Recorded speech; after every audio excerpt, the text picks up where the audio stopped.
నేను 'big boss' హౌస్‌లో 'big boss' ఆఖరిగా అంటే ఇంక లైవ్ అయిపోతుంది కాబట్టి ఈ సీజన్‌కి ఒక కొత్త రకంగా ఇప్పటివరకు 'బిగ్ బాస్' హౌస్ జరిగని ఒక బ్యూటిఫుల్ మెమరీస్‌ని క్రియేట్ చేయడం కోసం బయట చల్లటి గాలిలో క్యాంప్ ఫైర్‌ని అరేంజ్ చేశాడు.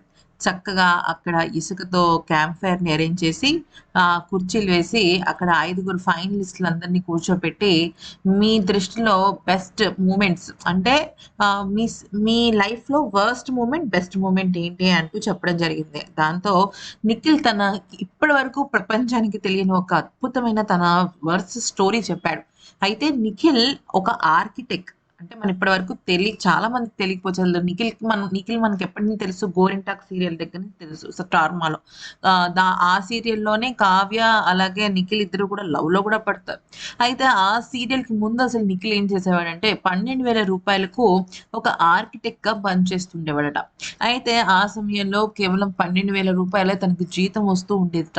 ఇక తల్లిదండ్రులకి భారం కాకూడదని చెప్పి ఏదో ఒక రకంగా వేరే ఫీల్డ్‌లోకి వెళ్దాము అని చెప్పేసి తను థియేటర్స్ చేయడం అంటే యాక్టింగ్‌కి సంబంధించిన కోర్స్ చేస్తున్నప్పుడు ఒక కన్నడ సీరియల్ వాళ్ళు పిలిచి రోజుకి రూ. 2,500 ఇస్తాము వచ్చేయనన్నారట.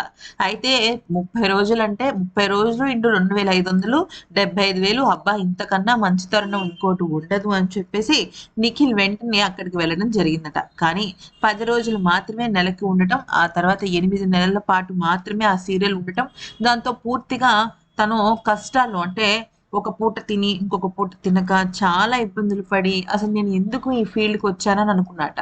కరెక్ట్‌గా ఆ సీరియల్ అయ్యే రోజే స్టార్ మా నుంచి తనకొక ఫోన్ కాల్ వచ్చిందట. అయితే అప్పుడు అది స్టార్ మా అని, గోరింటాకు సీరియల్ అని తనకు తెలీదు. కానీ తనేం చేశాడంటే నేనొస్తున్నాను ఏదో ఒక వర్క్ కావాలి కదా! అని చెప్పేసి స్టార్ మా వాళ్ళ దగ్గరికి వెళ్ళాడట. అంటే అది స్టార్ మా అని కూడా తెలీదు తనకి. అయితే ఆడిషన్స్ జరిగాయి. నువ్వు ఈ పలానా కథ నువ్విప్పుడు కాస్ట్యూమ్స్‌లోనే ఉన్నావు కాబట్టి ఆడిషన్ తీసుకుంటాం అని చెప్పి ఆడిషన్ తీసుకున్న తర్వాత ఇక మేము చెప్తామని జెప్పి ఒక 45 డేస్, 2 మంత్స్ తర్వాత స్టార్ మా నుంచి కాలొచ్చింది. అదే 'గోరింటాకు' సీరియల్‌ట.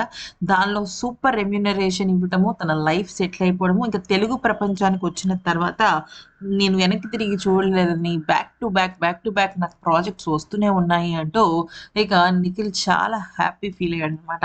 ఈ రకంగా ఈ స్టోరీ చెప్తున్నప్పుడు ప్రేరణ గూడా కళ్ళెమ్మట నీళ్ళు పెట్టుకుంటుంది. ఎందుకంటే అంతకు మునుపు ఏ ప్రొడక్షన్ హౌస్‌లో అయితే ప్రేరణ కూడా కర్ణాటకలో చేసిందో, అదే ప్రొడక్షన్ హౌస్‌లో నిఖిల్ కూడా చేయటం ఆహ్, అం ఒక ఒక రకమైన ఫీలింగ్ అనమాట. ఇట్లాగా నిన్న అందరూ కూడా వాళ్ళ స్టోరీస్ చెప్పుకొని ఎమోషనల్ అయిపోయారు.